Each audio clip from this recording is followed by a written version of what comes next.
Thank you for that very nice introduction, Rick. It's a real pleasure to be here, to come home. It means a lot to me to come back to the place where I was brought up. I actually went for a run today and went up to Wallenstein because I thought I would be remiss if I came to Floradale and did not also visit Wallenstein on this trip. I'm aware of the long-standing antagonism between those two communities. I'd also like to thank Fred Redikoff for hosting this. I was more than delighted to say yes when he asked me. When I said that this community is very close to my heart, I was speaking not figuratively, but literally. Don't be alarmed.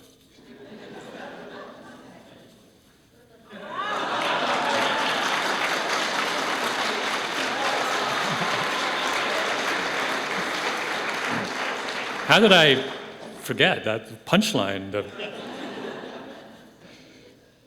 Hold on. I have to now look presentable for the rest of the evening. Over here. So I wanted to talk about one of the chapters in my new book, David and Goliath. And it's a chapter about a conflict that many of you will remember, which is the Troubles in Northern Ireland, the 30 years of conflict between the Catholics and Protestants in Northern Ireland. And I tell the story of an incident that happened at the very beginning of that conflict, which is in the summer of 1970, the British Army imposed a curfew on a Catholic neighborhood in Belfast called the Lower Falls. And this was at the very beginning of the conflict. It was only about a year old at that point. And for an entire weekend, the British Army shut down this neighborhood, and no one was allowed outside of their house upon pain of being shot, not even to get food or water or anything. And in the end, after several days, the curfew was ended because a group of Catholic women who lived up the hill from the Lower Falls in another neighborhood, thousands of them gathered together and linked arms and walked down the hill singing, "We Shall Overcome," and came closer and closer to the barricades set up by the British Army that were manned by soldiers carrying machine guns, and got closer and closer and closer, and finally the soldiers panicked and fled. And the women came into the town and liberated the neighborhood and liberated it. And if you talk to people who are students of the conflict in Northern Ireland, they'll tell you that the liberation of the Lower Falls by that group of women was one of the pivotal moments in that conflict. It was the incident that turned that from a simple summer of violence into 30 years of conflict. It was the moment at which the IRA really got its popular support in the Catholic community. And I wrote about it not because I was attempting to explain the entire conflict in Northern Ireland, which is beyond, it's so complex that it would be beyond me and beyond one book to do that. And nor was I trying to explain who I thought was right or wrong in that conflict, because I think at the end of the day, there were no right or wrongs or winners or losers in that conflict. Everyone, I think, was worse off as a result of it. I simply wanted to understand what motivated those women to do what they did. Why on earth would a group of women who had no arms, no resources, no weapons, no armor, no tanks, no nothing, what would motivate them to walk down the hill with nothing but each other and confront a group of soldiers who had every weapon in the world at their disposal? In other words, what is it that causes underdogs to fight? Why do people challenge authority in those kinds of circumstances? Because that's one of the stories of our time, right? Our world is full of people who take extraordinary steps to challenge much more powerful foes. And the question is, why do they do it?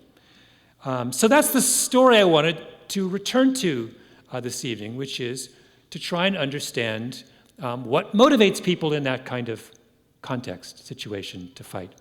But I didn't want to retell the story that I tell in my book, because the more I tell you about my book, the less incentive you have to read it.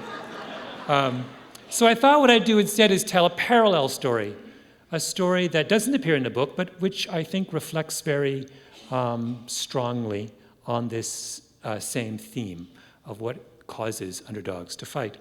And it's the story of a very remarkable woman named Alva Vanderbilt, who I think is one of the great unsung heroes of the 20th century. And the fascinating thing about Alva Vanderbilt is that midway through her life, she takes a radical turn. She decides to stand up and be counted, to take on people much more powerful than her. And the question that is that action, that turn in her life raises is, why does she do it? Because there was absolutely nothing in her life to that point that would have predicted why she would have taken such a radical turn. And I thought if we could understand what motivated Alva Vanderbilt in that moment to do something that remarkable, maybe we would have insight into the broader question of what motivates underdogs in general to fight, not just in Northern Ireland, but in other places as well. So Alva Vanderbilt actually has three names. Her Alva Smith was the name that she was born with. Alva Vanderbilt was the name that she became famous with. And Alva Belmont is the name that she died with. She was born in Mobile, Alabama in the mid-19th century. Her father was a prosperous cotton merchant. And when she was quite young, her family moves to New York City. And she really grows up in New York. And the best way to describe Alva as a girl and a young woman is that she was a force of nature. She was completely ungovernable. She did nothing but pick fights with other children. She was violent. She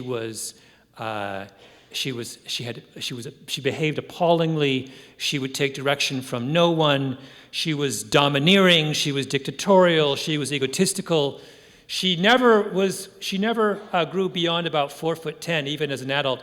She had a very, very severe face, and a friend of hers, intending to be nice, said she resembled a Pekingese, which I think is inaccurate. I've seen pictures, and I think she really resembles a pit bull. But she had long hair that went all the way down to her back, and that was gray by the time she was in her late 20s.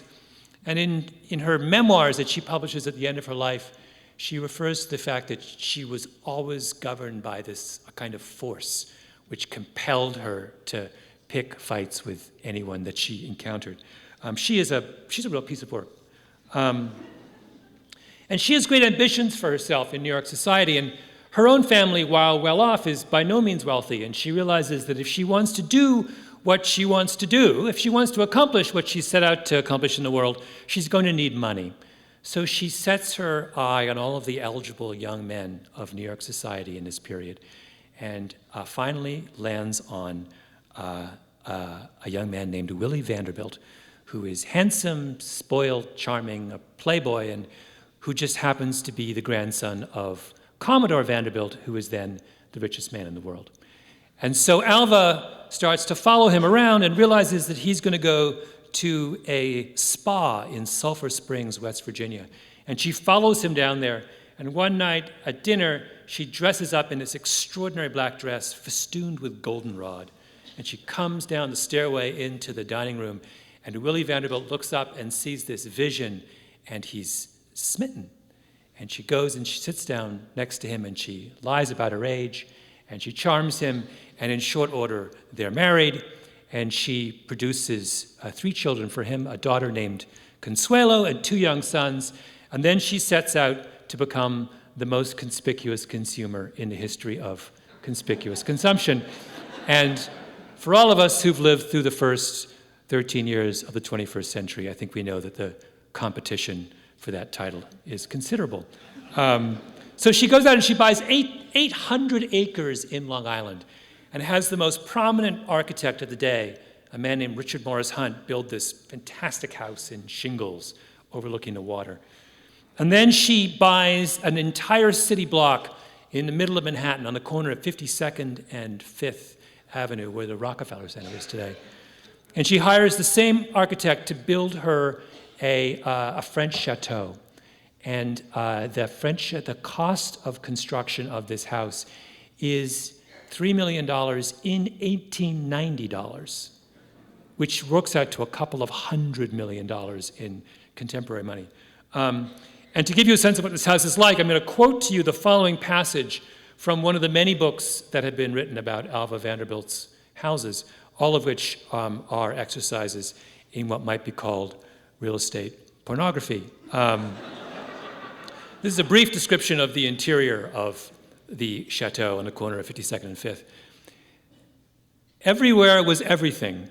Walls of red African marble, of stamped leather, walls hung with blue silk brocade, with red velvet embroidered with leaves, flowers, and butterflies, enriched with cut crystal and precious stones, ceilings of mahogany, of bronze, of colored glass, of bamboo, wainscoting of rosewood inlaid with mother of pearl and brass, ebony inlaid with ivory, polished ebony inlaid with satinwood, and Grecian, Oriental, Elizabethan, Renaissance, French, and Victorian touches. In crowded rooms bursting with bronze, stained glass, marble, and mosaics. Then she decides she wants a yacht, and not just any yacht, by the way, the largest yacht ever built to that point, 285 feet. A yacht so large that once when she was sailing around the coast of Turkey, the Turkish Navy mistook her yacht for an enemy cruiser and fired 2 shots across its bow. And she calls the yacht the Alva, of course. Then she decides she wants a country cottage, and so she goes to Newport, Rhode Island, and builds a mansion there. And I won't go into details about it, except to say that she had to build a special derrick in Newport Harbor because she was importing 500,000 cubic feet of white Italian marble just for the facade. Right? So now she has the city house, the country cottage, and the yacht, and her attention turns to her daughter, Consuelo. Now, Consuelo has grown up to be this very, very shy, retiring girl. And Alva has the highest of expectations for her. And she insists that Consuelo wear one of those old-fashioned corsets at all times that has like a metal rod up the back to keep her back straight, and then another metal rod across her shoulder blades to keep her shoulders back. And Consuelo is permitted to only speak to her parents in French. And every Friday, for reasons I don't understand, she is required to recite a poem to her parents from memory in German. And if she does the slightest thing wrong in public, she's immediately corrected by Alva, because Alva has this vision of what she wants her daughter to be. And as Consuelo enters adolescence, Alva gets it in her head that what she really wants to do is to marry her daughter off into English royalty. Now, this is not as wild an idea as it sounds, because in this period, the 1890s, it was quite a common practice for the very wealthy daughters of American robber barons to be married off to the penurious sons of English aristocrats. There was even a term for it. It was called cash for class. And there were hundreds of these forced unions.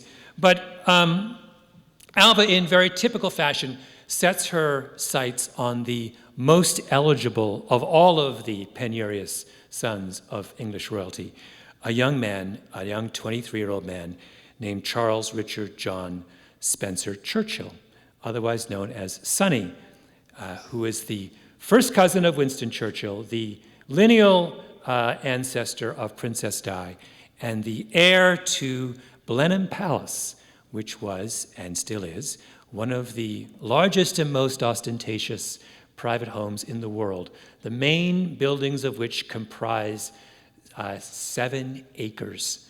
And she learns that Blenheim Palace is falling apart and that the Duke hasn't got the money to fix it, and she immediately realizes that he will make a perfect match for her daughter. Now, there are 2 problems with this idea. The first is that Sonny is not, in fact, Sonny. He is the furthest thing from Sonny. His father was considered to be one of the least pleasant men in the 19th century English aristocracy, which, if you know anything about the 19th century English aristocracy, you realize is saying something. He's best known for selling off, over the course of his life, from his private family collection, 18 paintings by Rubens, 2 Rembrandts, 1 Bruegel, 8 Van Dycks, and a couple of Titians, all to finance various eccentric schemes in his garden. His mother was known as Goosey, and she was both very beautiful and very famously very dim.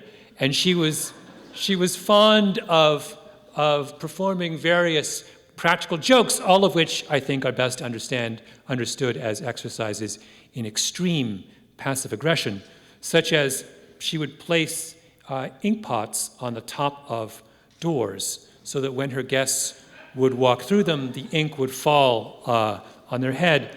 And also, once famously, she placed a very pink toy doll under the silver dish for her husband's breakfast on the morning after his mistress, Lady Elsford, had given birth to his son.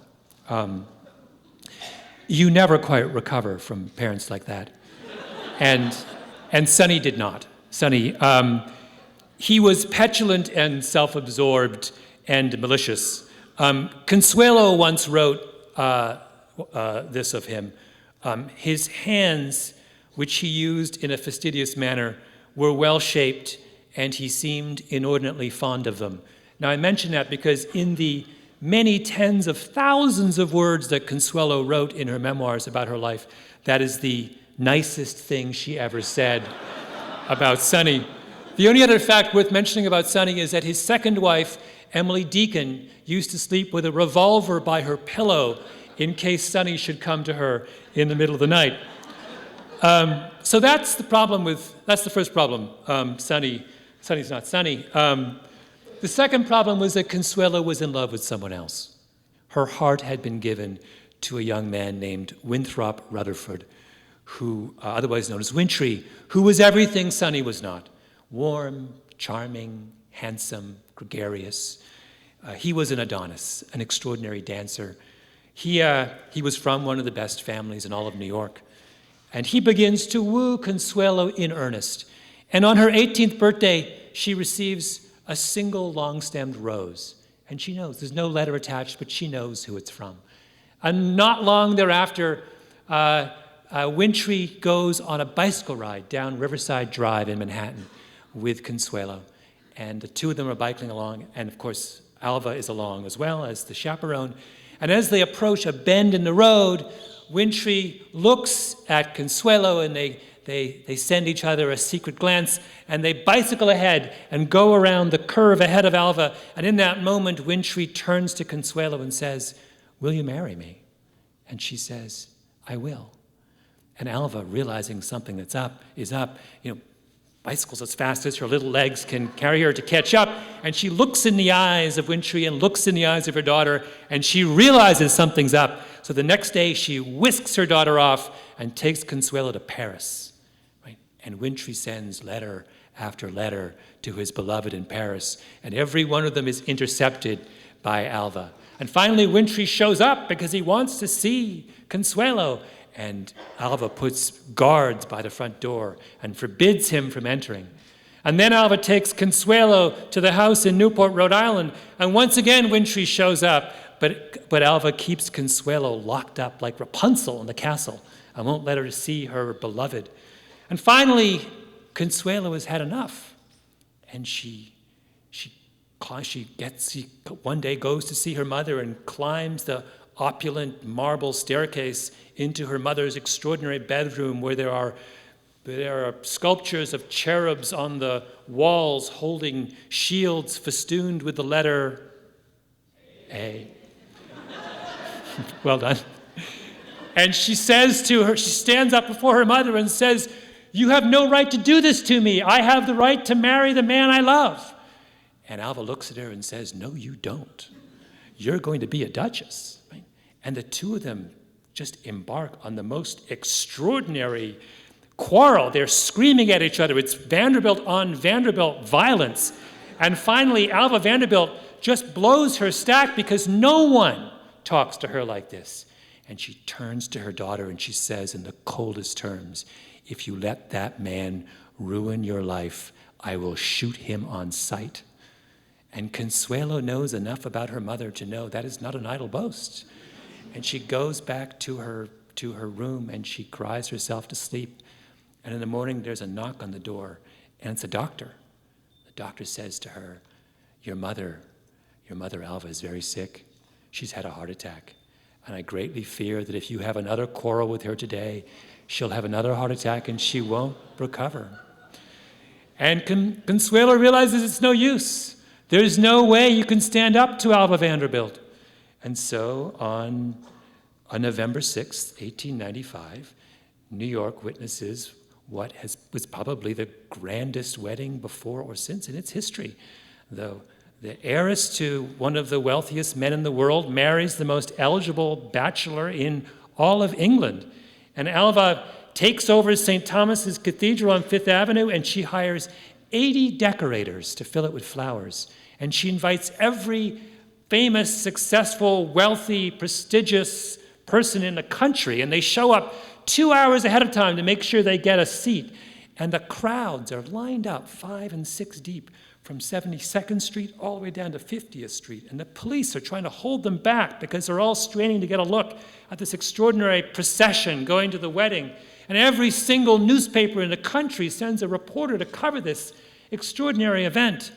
And finally, the doors open and Alva sweeps up the aisle with her 2 young sons by her side, dressed in an extraordinary dress of blue satin with a border of Russian sable. And she stands at the front of the church, and every eye is riveted by her. And she stands there, and she waits, and she waits, and she waits. First 5 minutes, then 10 minutes, then 15 minutes, and Consuelo doesn't show up. Why? Because she's at home weeping inconsolably into the arms of her father. And finally, they pull Consuelo together and they clear away her tears and they put her in a carriage and they take her to the church, and the minister pronounces Sonny and Consuelo man and wife, and Alva whisks the 2 of them back into the vestry and they sign the marriage contract, and Sonny is promised $2.5 million in cash up front and $100,000 a year for life. And they climb into a carriage and they go off down Fifth Avenue, and Sonny turns to Consuelo and he says, you have 2 responsibilities. First, to fix up Blenheim Palace, and second, to bear me an heir. And back at the church, Alva is standing in a window looking at the carriage recede down Fifth Avenue, and a tear comes to her eye because it's her moment of greatest triumph, right? The little girl from Mobile, Alabama is now the mother of a duchess, right? Her life's work is completed, or so she thinks, because things are about to get interesting. Now, you can see, I think, why I said that Alva was an unlikely radical. Women who spend hundreds of millions of dollars on houses and who wear blue satin dresses with borders of Russian sable and who marry their daughters off into English royalty are not likely candidates for radicalism. It would be as if one of the Kardashian sisters pulled up stakes and moved to the Middle East and joined Hamas. It's not something likely to happen, right? So how do we account for it? Well, before we get into the details of this, I think it's worth taking a step back and talking a little bit about our theoretical understanding of why people choose to defy authority and fight. For years, there's been a standard answer to this question, and it has been that people will defy authority based on the theory of deterrence. They'll break the rules, they'll disobey when the costs of disobedience are low and the benefits of disobedience are high, right? They do a kind of weighing of how much this particular act of disobedience is going to cost, and if the risk-benefit in their analysis is positive, then they'll break the law. So the classic example of this is the famous Montreal police strike of 1969. Some of you will be old enough to remember that. For 19 hours in the summer of '69, the Montreal police go off on strike, and in that window of 19 hours, Montreal descends into mayhem. There are so many bank robberies that the banks have to close.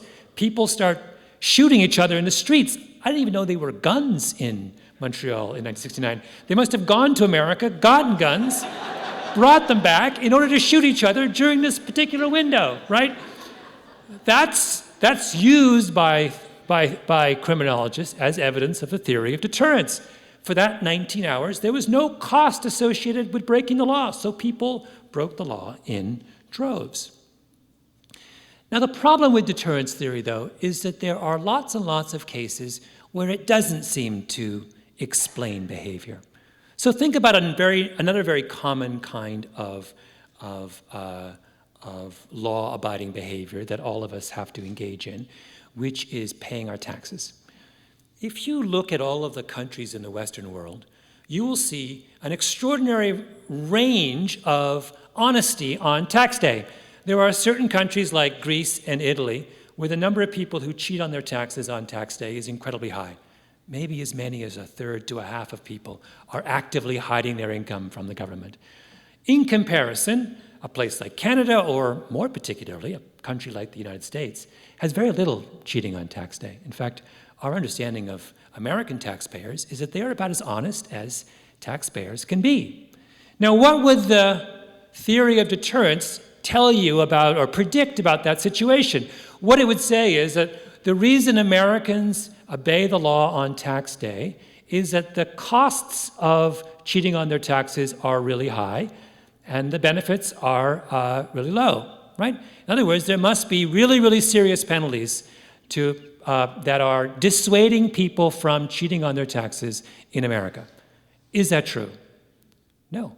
In fact, Americans have some of the lowest penalties for cheating on their taxes of any country in the Western world. Basically, if the American tax authorities catch you fudging your taxes, they make you pay back the money you owe, plus a fine.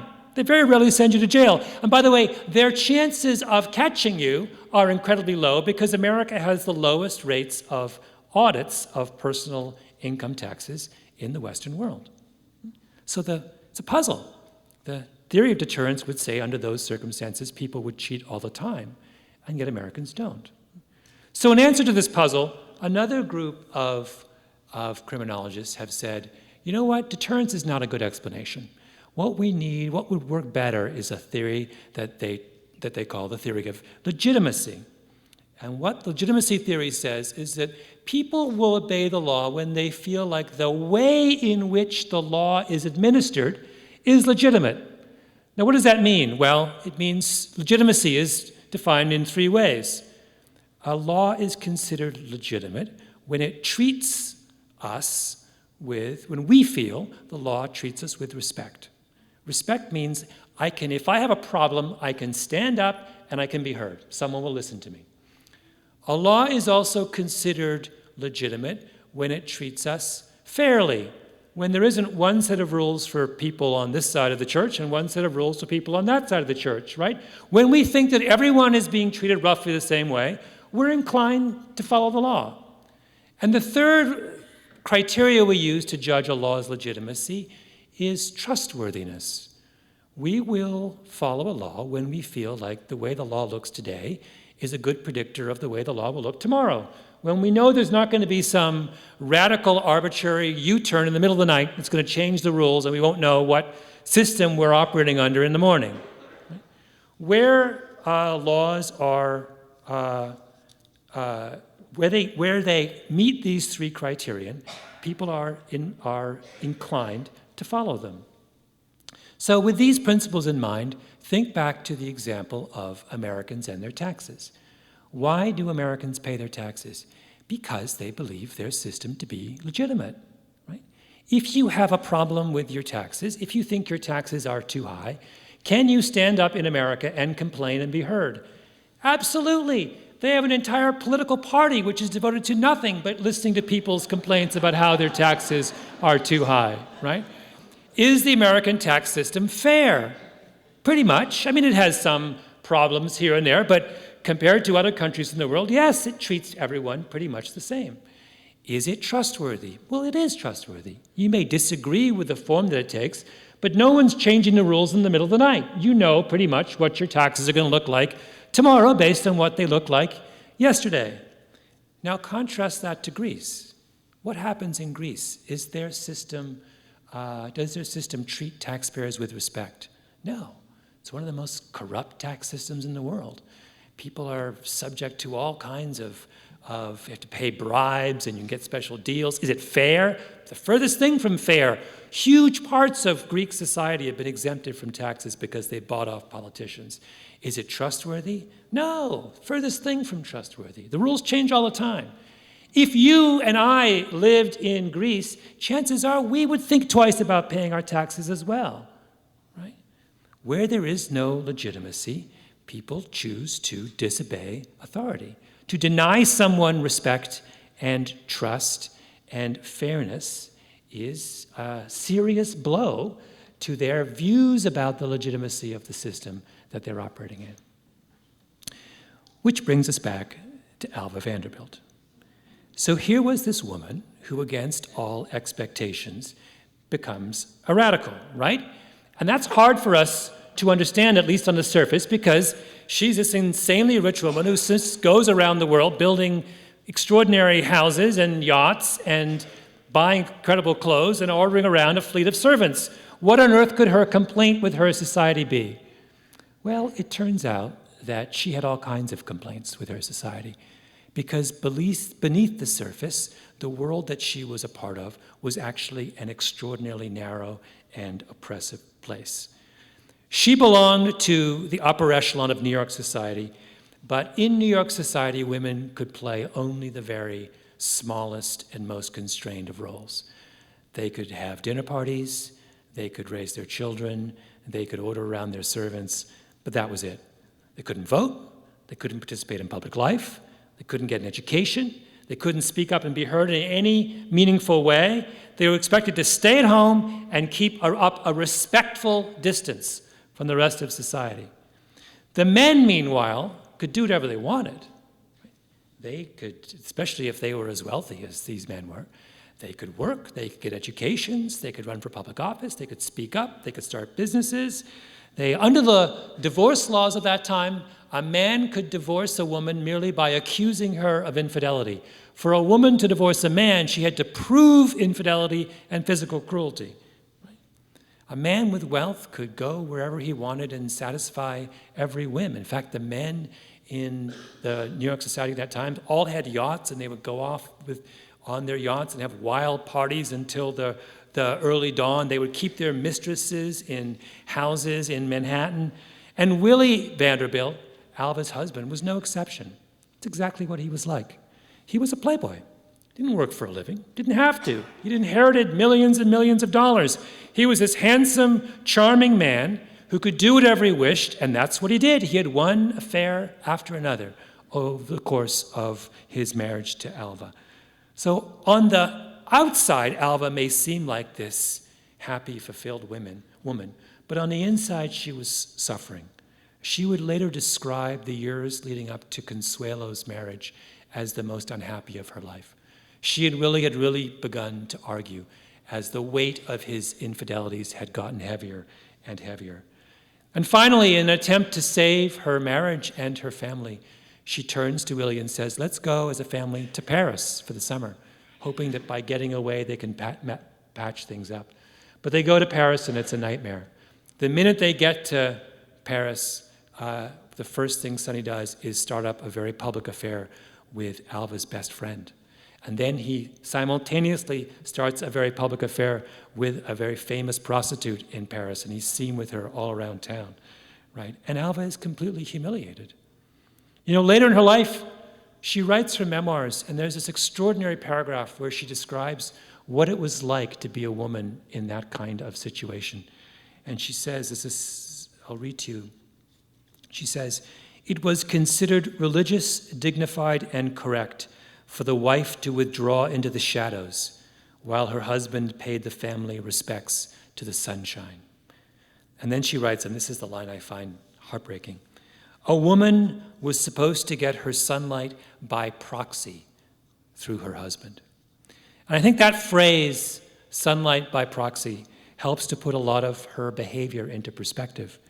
Here is this brilliant, ambitious, driven woman In today's world, she would be out in the business world, right? She would have started a company. She would have started a counseling center. She would be in politics. She would be out in the world on a grand scale, participating in public life. But in 1900, none of these options are available to her. She's trapped in her home. So what does she do? Well, she goes out and she builds grand houses. And in retrospect, that seems like an act of ostentation and conspicuous consumption. But that's a very narrow way of reading it, because remember, she has no other outlet for her energy and ambitions. There's no other way she can express her extraordinary drive and intelligence and desire to put an imprint on the world.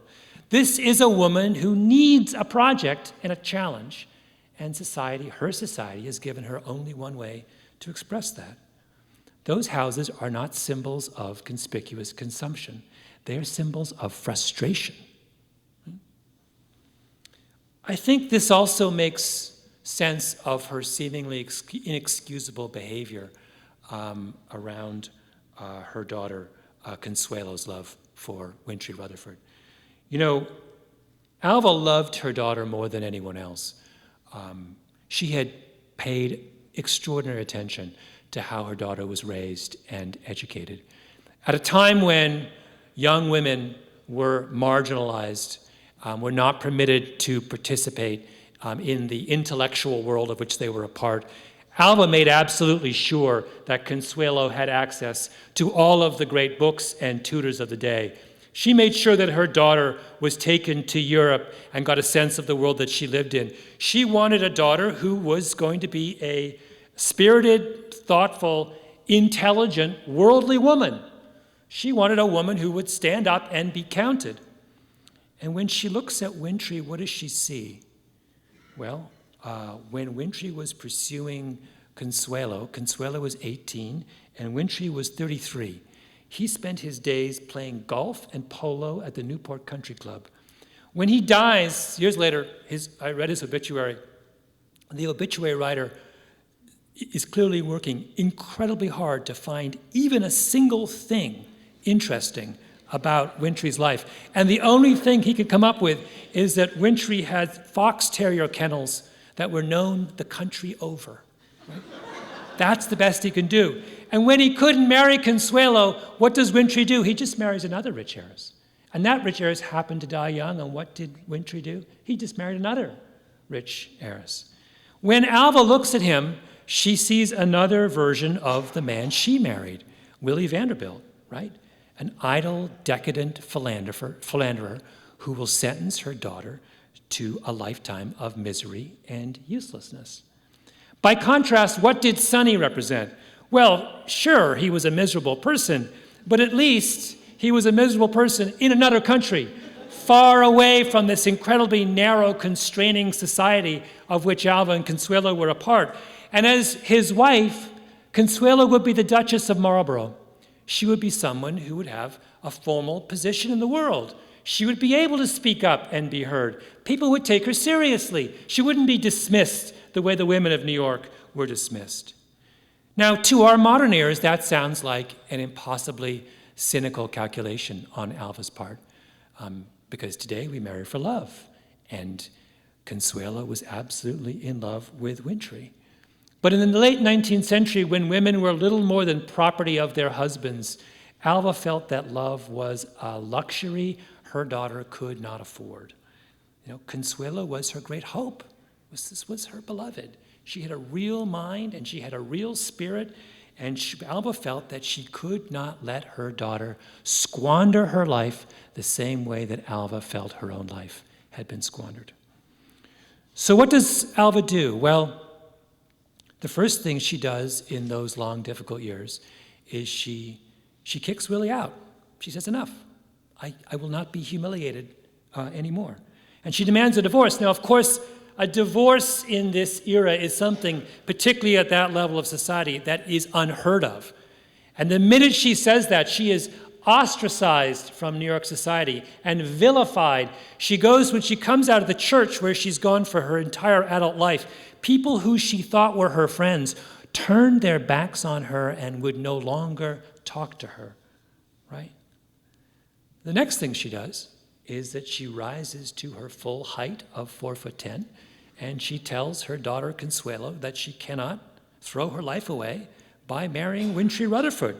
Right? And then she marches up the aisle in St. Thomas, with her sons by her side and in her blue satin with the border of Russian sable, and she waits for her daughter to arrive for 5 minutes, then 10 minutes, then 20 minutes, while every eye in the church is on her, and she is absolutely humiliated, right?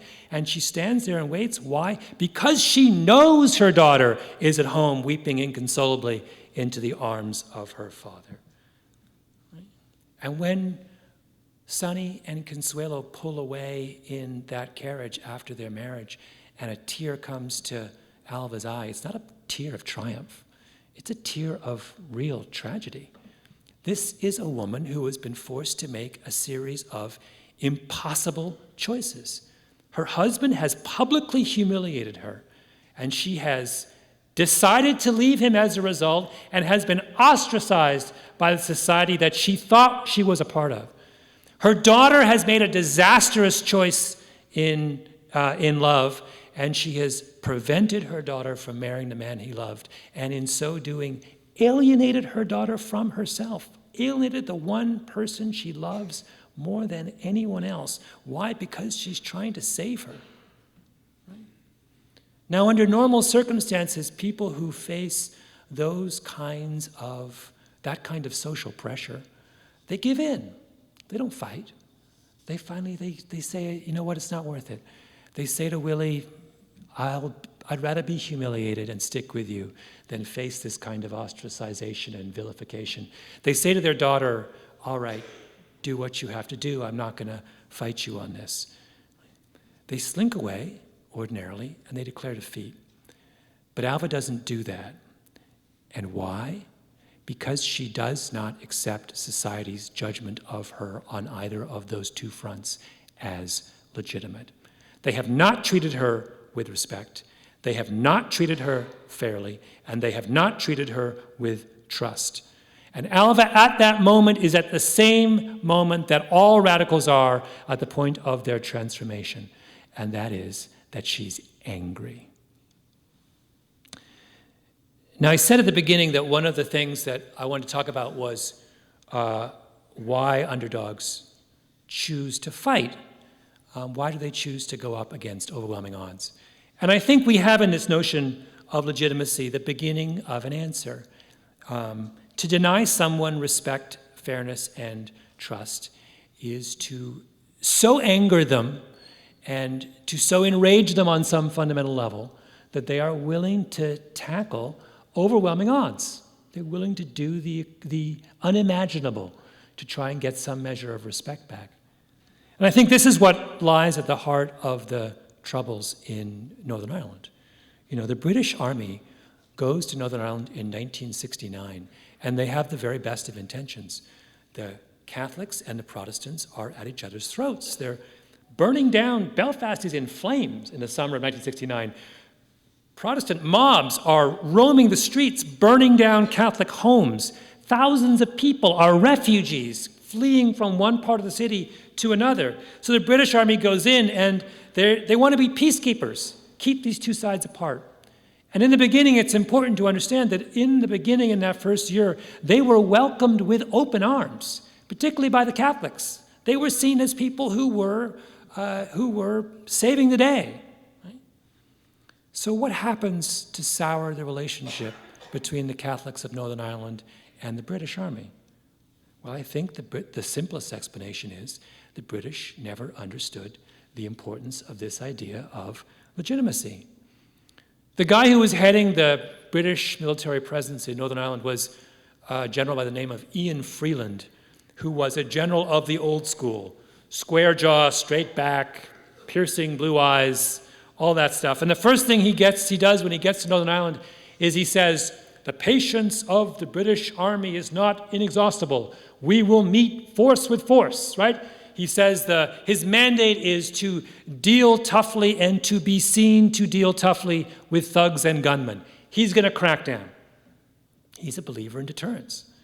And he thinks the reason that Belfast is out of control is that the costs of misbehavior are not high enough, right? So in the summer of 1970, he gets a tip. Someone says that there's a house in this neighborhood called the Lower Falls where I think there are weapons, and some illegal weapons. And so Freeland acts instantly. And he gathers together a group of policemen and a group of soldiers, and he sends them to the house, and they search the house, and they come up with all these weapons. And they come out of the house after searching it with all of these machine guns and hand grenades. And as they have been searching the house, a crowd has gathered outside. And the crowd is very angry with him, as you can imagine. And there's some kids there, and the kids start throwing stones at the soldiers and the policemen. And instead of leaving, as perhaps they should have, they decide, no, we're going to stay and we're going to show these kids who's boss, right?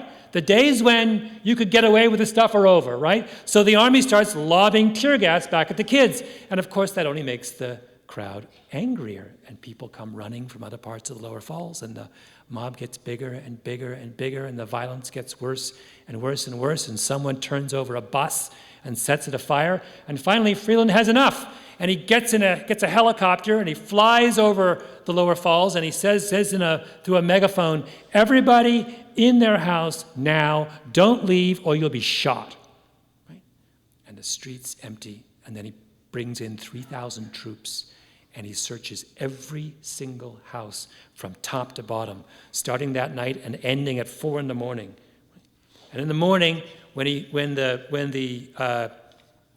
the search is over, he has a flatbed truck, and he loads it up with local politicians and reporters, and he rides around the deserted streets, and he says to them, look, I've solved the problem, right?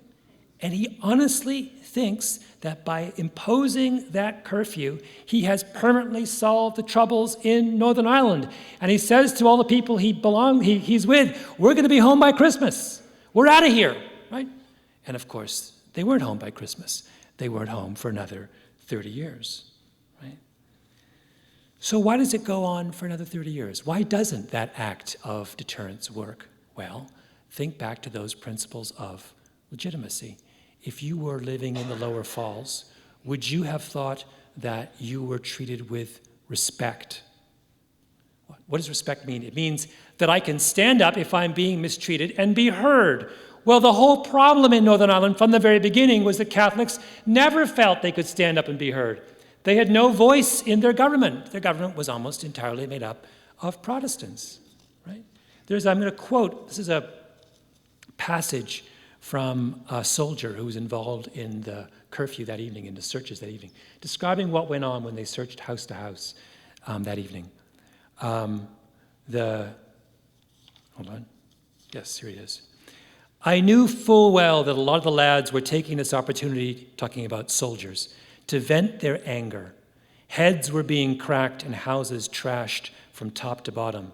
Everything in the houses became a mass of rubble, but out of the blur of little sharp details still cut through. School photos, smiley family pictures cracked. Trinkets and crucifixes snapped, kids crying, crunching on the glass of the Pope's picture, unfinished meals and bad wallpaper, colored toys and TV noise and radio crackle, painted plates, shoes, a body in the hall, flattened against the wall. This is when I felt like we'd invaded. That's not respect, right?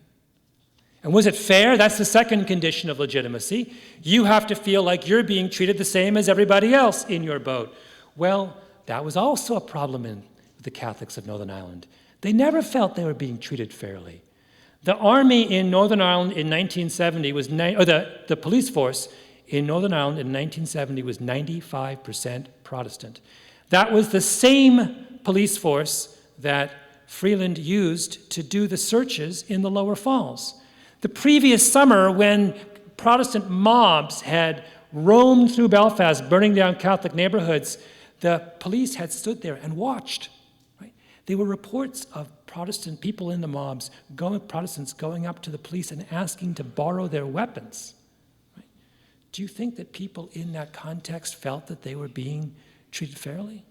No, of course not.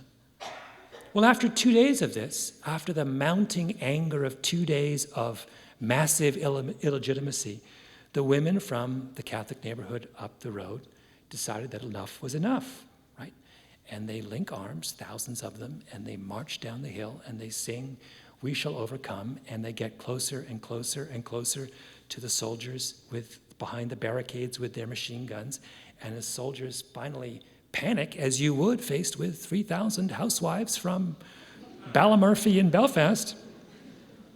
And I think you can see why so many people date the insurgency in Northern Ireland to that moment, because normally women, unarmed women with children at home and husbands, do not march on armed men. But they do when they've been denied legitimacy. Because what happens to people when they are denied legitimacy? They get angry. And one of the mistakes that those in power make again and again in our world is that they forget what an extraordinary and unstoppable and incredible force that kind of anger can be. The spark that ends up setting off the powder keg that is Alva Vanderbilt turns out to be her daughter, Consuelo. Consuelo is transformed by her time in England. She bears Sonny 2 sons, as she would say, an heir and a spare.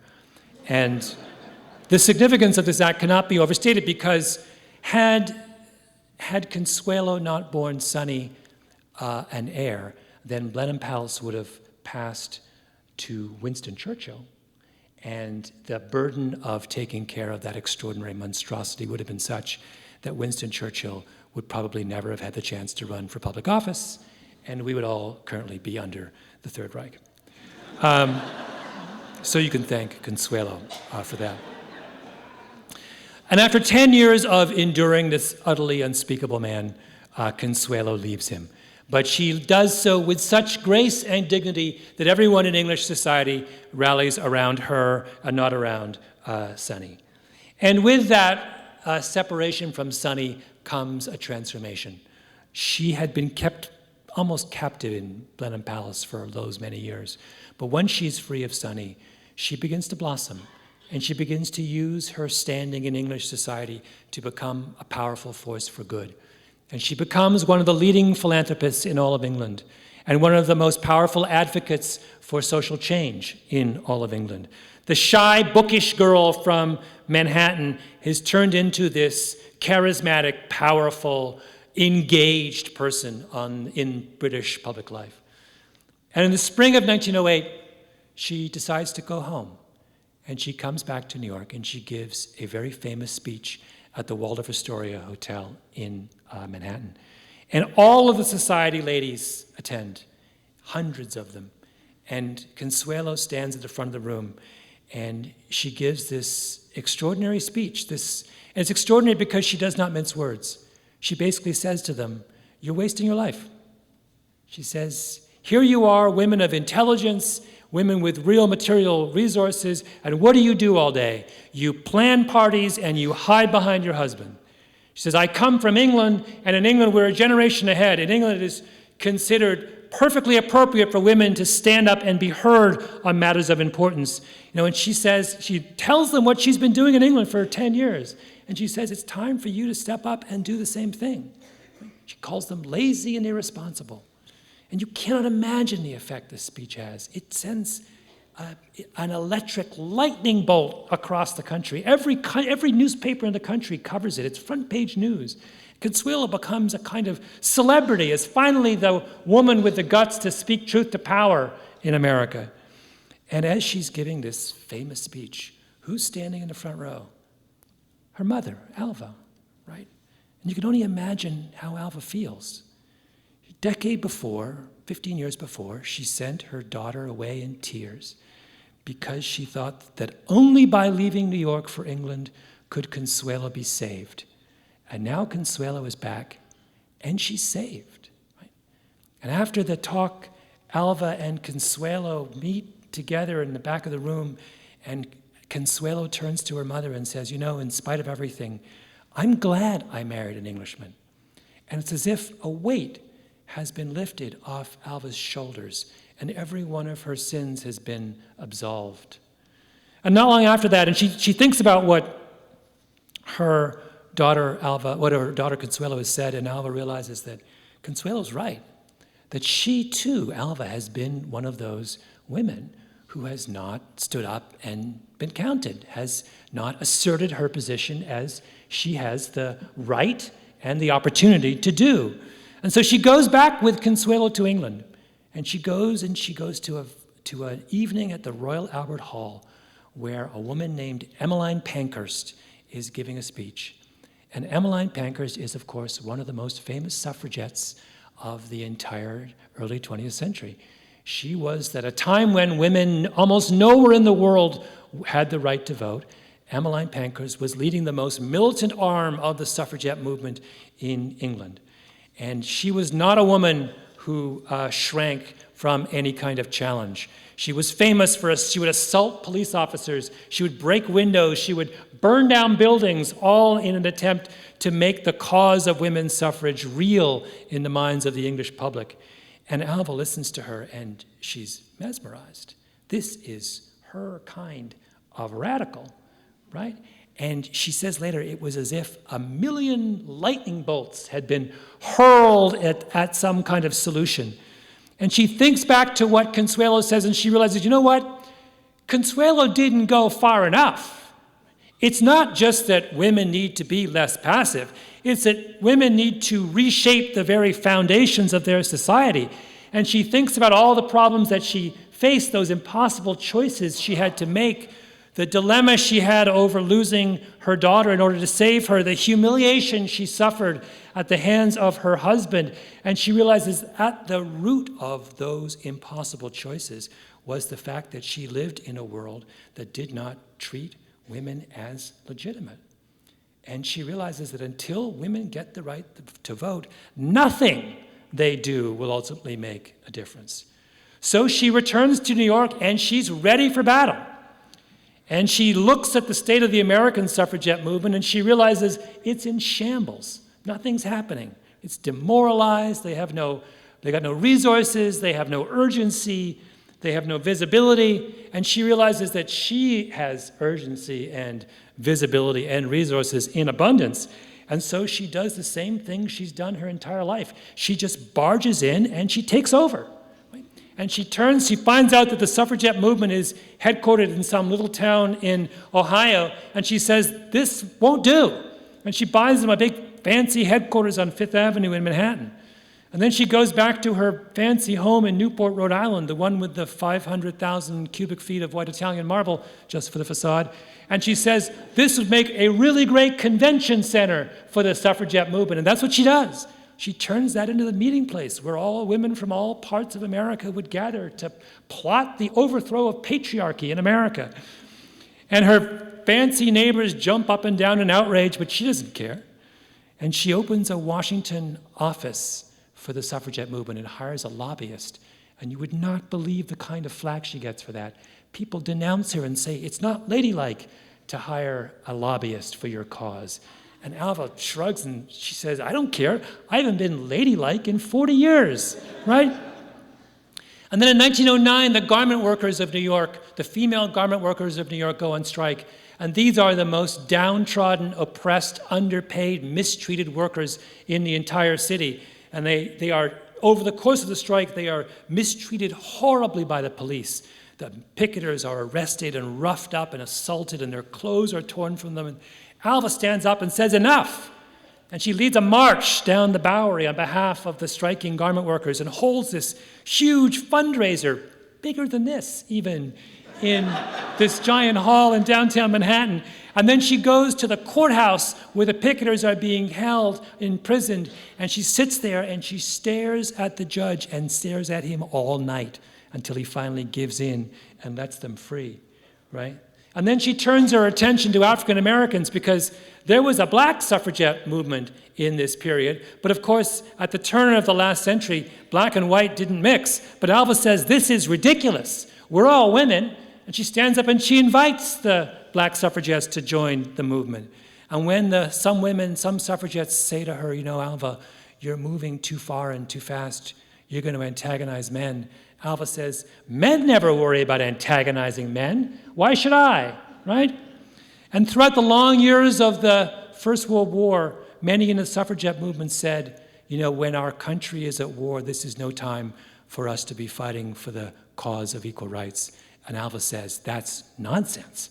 This is exactly the moment in our history when we should be fighting for the cause of equal rights. And she makes sure that every day of the First World War, the picketers stay outside the White House, reminding the American public that they have disenfranchised 50% of their population.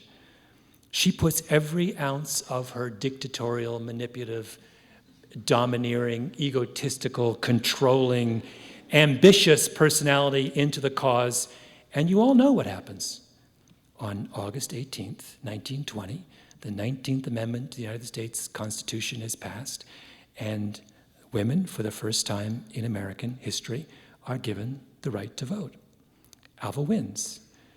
And the lesson of that victory is as important today as it was back then, and that is that if you deny people legitimacy, they will one day, by one means or another, rise up and defeat you.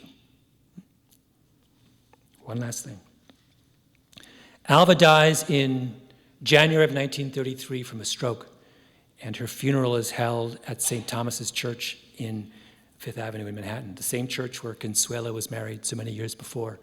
And it's just like the scene when Consuelo was married. The crowds stretch 20 blocks uptown, and they're 5 and 6 rows deep, and the cops are keeping them back, and every famous person in America is there, and every limousine is lined up and down Fifth Avenue, and her pallbearers are 20 of the most prominent suffragettes from all around the United States.